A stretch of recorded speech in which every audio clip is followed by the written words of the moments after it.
তুরস্কের ড্রোন প্রযুক্তির জয়গান এখন বিশ্বজুড়ে। প্যাসিফিক টেকনোলজির এক বিশাল চুক্তিতে 1,00,000 কামিকাজে ড্রোন যাচ্ছে এক বন্ধু রাষ্ট্রের হাতে। ঠিক এই চুক্তিতেই আকাশ ছোঁয়া তুর্কি কোম্পানির শেয়ার। কিন্তু কোন রহস্যময় দেশ কিনছে এই ড্রোন? বিস্তারিত সাদিয়া সিদ্দিকা রিপোর্টে। তুরস্কের প্রতিরক্ষা শিল্পে এক নতুন ইতিহাস সৃষ্টি করল প্রযুক্তি প্রতিষ্ঠান প্যাসিফিক টেকনোলজি। নাম প্রকাশ না করা একটি বন্ধুত্বপূর্ণ ও মিত্র রাষ্ট্রের কাছে বিশাল অঙ্কের ড্রোন ও প্রতিরক্ষা সরঞ্জাম বিক্রির এক অভাবনীয় চুক্তি ঘোষণা করেছে প্রতিষ্ঠানটি। প্রতিরক্ষা খাতে এইটিই কোম্পানির প্রথম আন্তর্জাতিক রপ্তানি চুক্তি, যা বিশ্ব বাজারে তুরস্কের ক্রমবর্ধমান সামরিক সক্ষমতার নতুন এক দৃষ্টান্ত স্থাপন করেছে। সোমবার দেরিতে হওয়া একটি নিয়ন্ত্রক বিজ্ঞপ্তিতে প্যাসিফিক টেকনোলজি এই ঐতিহাসিক চুক্তির বিস্তারিত প্রকাশ করে। চুক্তির খবরটি ছড়িয়ে পড়ার পর মঙ্গলবার তুরস্কের পুঁজিবাজারে কোম্পানিটির শেয়ারের দাম ব্যাপকভাবে বৃদ্ধি পায়। লেনদেনের শুরুতেই শেয়ারের দাম 9.96% বেড়ে যায়, যা একদিনের লেনদেনের নির্ধারিত সর্বোচ্চ সীমা বা সার্কিট ব্রেকার স্পর্শ করে। বিনিয়োগকারীদের এই প্রবল আগ্রহ প্রমাণ করে যে প্রতিষ্ঠানটির ভবিষ্যৎ নিয়ে পুঁজিবাজার কতটা আশাবাদী। তুর্কি গণমাধ্যম দ্য ডেইলি সাবাহ এই তথ্যটি নিশ্চিত করেছে। আমি বুঝি নির্মাণের শিল্প, সালাম স্টিল বোঝে ডিউরেবিলিটি। সালাম স্টিল, মোস্ট ডিউরেবল স্টিল।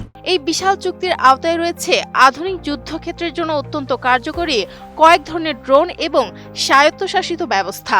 এর মধ্যে সবচেয়ে চমকপ্রদ হল 1,00,000 মেরকুত এফপিভি কামিকাজে ড্রোন সিস্টেম সরবরাহের প্রতিশ্রুতি। বর্তমান সময়ের হাইটেক যুদ্ধের কৌশলে এই কামিকাজে ড্রোনগুলো গেম চেঞ্জার হিসেবে পরিচিত। এছাড়া চুক্তিতে অন্তর্ভুক্ত রয়েছে 10টি আলপিন মনুষ্যবিহীন হেলিকপ্টার এবং 25টি দমরুল মিনি মনুষ্যবিহীন হেলিকপ্টার, যা আকাশপথে নজরদারি ও অপারেশনে বিশেষ সহায়ক।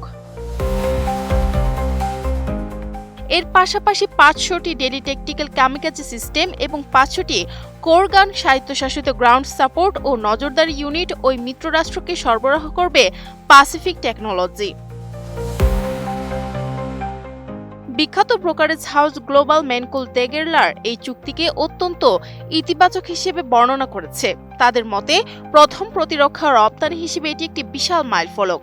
এটি কেবল কোম্পানির রাজস্ব বৃদ্ধি করবে না, বরং আন্তর্জাতিক অঙ্গনে তাদের প্রযুক্তিগত গ্রহণযোগ্যতা এবং অবস্থানকে আরও সুসংহত করবে। তবে কৌশলগত কারণে এই চুক্তির মোট আর্থিক মূল্য কিংবা কোনো রাষ্ট্র এই ড্রোনগুলো কিনছে তা এখনও জনসম্মুখে প্রকাশ করা হয়নি। প্যাসিফিক টেকনোলজির এই অগ্রযাত্রা তুরস্কের প্রতিরক্ষা খাতকে বিশ্বের দরবারে আরও উঁচুতে নিয়ে যাবে বলে মনে করছেন বিশ্লেষকরা। এটি কেবল একটি বাণিজ্যিক সাফল্য নয়, বরং বিশ্বজুড়ে তুর্কির ড্রোন প্রযুক্তির উপর ক্রমবর্ধমান আস্থার একটি বড় প্রতিফলন। প্রযুক্তি এবং রণকৌশলের এই অভূতপূর্ব সমন্বয় ভবিষ্যতে প্যাসিফিক টেকনোলজিকে বৈশ্বিক প্রতিরক্ষা বাজারের অন্যতম শীর্ষ সারিতে নিয়ে যাবে, এমনটাই আশা করছেন বিশ্লেষকরা। Sadia Siddika, ATN news.